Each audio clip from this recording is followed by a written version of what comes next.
मध्य प्रदेश के धार में भोजशाला पर हाईकोर्ट का एक बड़ा फैसला आया है जिसने पूरे सेकुलर जमात की नींद उड़ा दी है। कल तक जो लोग वहां मस्जिद होने का दावा करते थे उन्हें कोर्ट ने कह दिया कि यह परिसर हिंदू मंदिर है।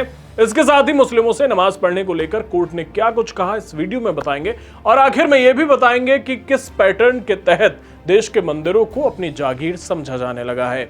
हाईकोर्ट की इंदौर बेंच ने अपने फैसले में किसी काल्पनिक कहानी पर नहीं बल्कि विज्ञान पर भरोसा जताया है। कोर्ट ने साफ कहा कि पुरातत्व एक विज्ञान है और एएसआई की वैज्ञानिक रिपोर्ट बता रही है कि यह परिसर मूल रूप से एक संस्कृत शिक्षा का केंद्र था। अदालत ने उन लोगों के मुंह पर ताला लगा दिया जो इतिहास को अपनी मर्जी से लिखना चाहते हैं।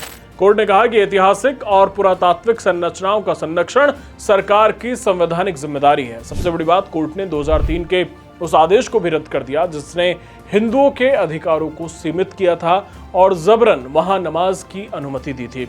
हिंदू समुदाय भोजशाला को देवी सरस्वती का समर्पित मंदिर मानता है जबकि मुसलमान इसे कमाल मौला मस्जिद कहते हैं। जुलाई 2024 में एएसआई ने भोजशाला की अपनी वैज्ञानिक सर्वेक्षण रिपोर्ट एमपी हाईकोर्ट की इंदौर बेंच में जमा की थी। बीते कई सालों से चली आ रही एक व्यवस्था के अनुसार एएसआई इस ढांचे की रक्षा करता है। एएसआई ने हिंदुओं को हर मंगलवार को भोजशाला में पूजा करने का अधिकार दिया था जबकि मुसलमानों को शुक्रवार को नमाज पढ़ने की अनुमति थी।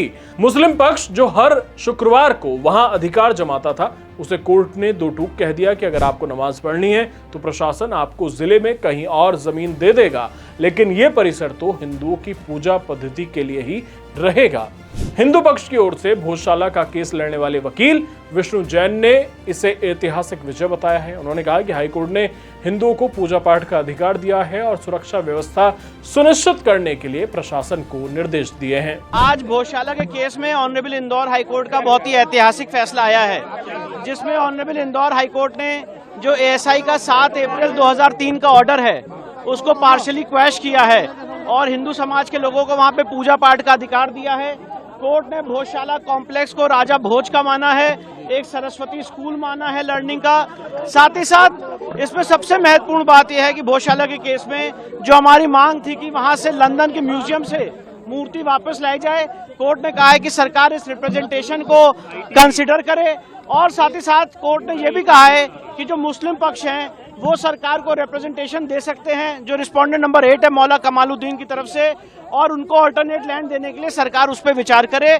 पर सबसे महत्वपूर्ण बात यह है कि कोर्ट ने यहाँ पे हमें पूजा पाठ का अधिकार दिया है।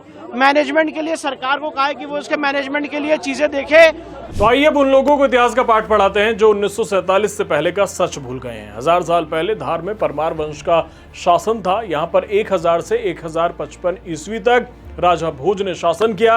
राजा भोज सरस्वती देवी के अनन्य भक्त थे। उन्होंने 1034 में यहाँ पर एक महाविद्यालय की स्थापना की जिसे बाद में भोजशाला के नाम से जाना जाने लगा। इसे हिंदू सरस्वती मंदिर भी मानते थे। ऐसा कहा जाता है कि 1305 में अलाउद्दीन खिलजी ने भोजशाला को ध्वस्त कर दिया। बाद में 1401 में दिलावर खान गौरी ने भोजशाला के एक हिस्से में मस्जिद बनवा दी। 1514 में जब महमूद शाह खिलजी आया तो उसने दूसरे हिस्से में मस्जिद बनवा दी। 1875 में यहाँ पर खुदाई की गई थी। इस खुदाई में सरस्वती देवी की एक प्रतिमा निकली थी।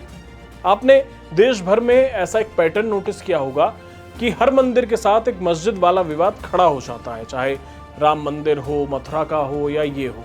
दरअसल मुस्लिम शासकों ने मंदिर तोड़कर मस्जिद बनवा दी और आज उसे अपनी जागीर समझा जाने लगा। तो जो ये लोग कहते हैं कि ऐसा नहीं था, उन्हें इस तरह से प्रमाणित करके जब कोर्ट कहती है तब वो कोर्ट पर भी सवाल उठाते हैं। तो ऐसे लोगों को आप क्या कहना चाहेंगे, हमें कमेंट बॉक्स में जरूर बताएं। धन्यवाद।